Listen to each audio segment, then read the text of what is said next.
भारतीय हवामान खात्यानं यंदाचा पावसाळा आणि हवामानाबाबत मोठा अंदाज वर्तवला। या अंदाजानुसार यंदा देशभरात सरासरीच्या 90% पाऊस पडण्याची शक्यता आहे। महाराष्ट्रासाठी हा अंदाज काहीसा चिंताजनक असून राज्यातील सर्वच विभागांमध्ये यंदा कमी पाऊस पडण्याची शक्यता वर्तवण्यात आली। पावसाचं प्रमाण कमी राहण्यासोबतच यंदा उष्णतेची लाट देखील तीव्र असेल असा इशारा हवामान खात्याने दिलेला आहे।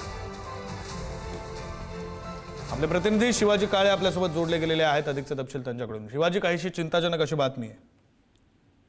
अगदी चिंताजनक आहे। त्यात महाराष्ट्रासाठी आणि देशासाठी ही मोठी चिंताजनक बाब आहे। कारण महाराष्ट्र आणि पूर्ण देश जर विचार केला तर भारत हा कृषी प्रधान देश आहे आणि त्याच्यामध्ये बहुतांश गोष्टी या देशातील शेती क्षेत्रातील उत्पन्नावरती अवलंबून असतात। त्यामुळे त्याचा एक मोठा प्रभाव जो आहे तो यामध्ये पडण्याची शक्यता व्यक्त केली जाते। महाराष्ट्रात यंदा सरासरीपेक्षा कमी पाऊस पडण्याची शक्यता वर्तवण्यात आलेली आहे आणि सर्वच विभागांना या संदर्भामध्ये फटका बसेल। म्हणजे कोकण, मध्य महाराष्ट्र, मराठवाडा, विदर्भ या ठिकाणी कमी पावसाचा अंदाज वर्तवण्यात आलेला आहे। पाऊस कमी पडणार असताना यंदा देशात राज्यात उष्णतेची लाट, हीट वेव्ह येण्याची शक्यता देखील व्यक्त केली जात आहे। त्यामुळे या सगळ्या गोष्टीमुळे एकीकडे पाणी टंचाई निर्माण होऊ शकते, शेतीसमोर आव्हानं निर्माण होऊ शकतात। दुसरीकडे जर पाहिलं तर मान्सूनच्या या संभाव्य लहरीपणामुळे प्रशासनाला आणि शेतकऱ्यांना आतापासूनच नियोजन करावं लागणार आहे आणि दोन्ही बाजूने म्हणजे जे हीट वेव्ह येणार आहे त्या दृष्टिकोनातूनही नियोजन करावं लागणार आहे। पाण्याचे साठे, त्याचबरोबर धरणातील पाणी साठे हे आत्ताच जपून वापरावे लागणार आहे। त्यामुळे पाणी कपातीची घोषणा देखील अनेक ठिकाणी करण्यात आलेली आहे। काही ठिकाणी टँकरचा पुरवठा देखील सुरू आहे। मात्र आगामी काळामध्ये मान्सून कमी होणार असल्याने शेती उत्पन्नावर देखील मोठा परिणाम होण्याची शक्यता व्यक्त केली जात आहे। शिवाजी, तुम्हाला थोडंसं थांबवतो। आपल्यासोबत के.एस. भुसाळेकर सर जोडले गेलेले आहेत, हवामान तज्ज्ञ। सर, आत्ताची बातमी समोर येते, यंदा कमी पाऊस होणार आहे, सरासरी 90% पाऊस होणार आहे, महाराष्ट्रासाठी धोक्याची घंटा। आपलं याबद्दलचं विश्लेषण काय?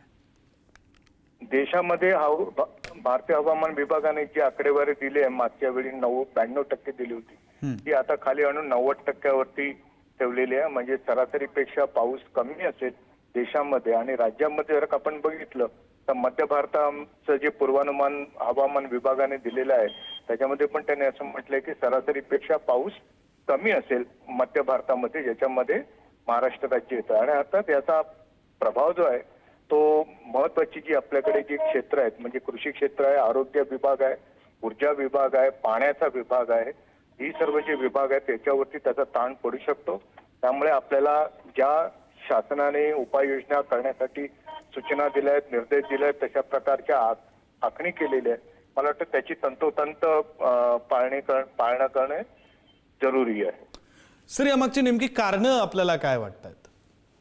सर्वसाधारणतः पाऊस कमी पडणं किंवा सरासरीपेक्षा कमी पडणं हे काही राज्यासाठी नवीन गोष्ट नाही। याच्या अगोदर बऱ्याचदा राज्यामध्ये अशा प्रकारच्या कमी पावसाची वर्ष आलेली आहेत आणि त्यावेळी राज्याने तशा प्रकारचे व्यवस्थित नियोजन केलेलं आहे। यावर्षी जो 2026चा मान्सून आहे त्याच्यावरती अल निनोचा प्रभाव आहे आणि नेमका त्याचा प्रभाव जो आहे तो पावसाच्या जसं पाऊस पुढे सरकेल जून महिन्यापासून त्यावेळी आपल्याला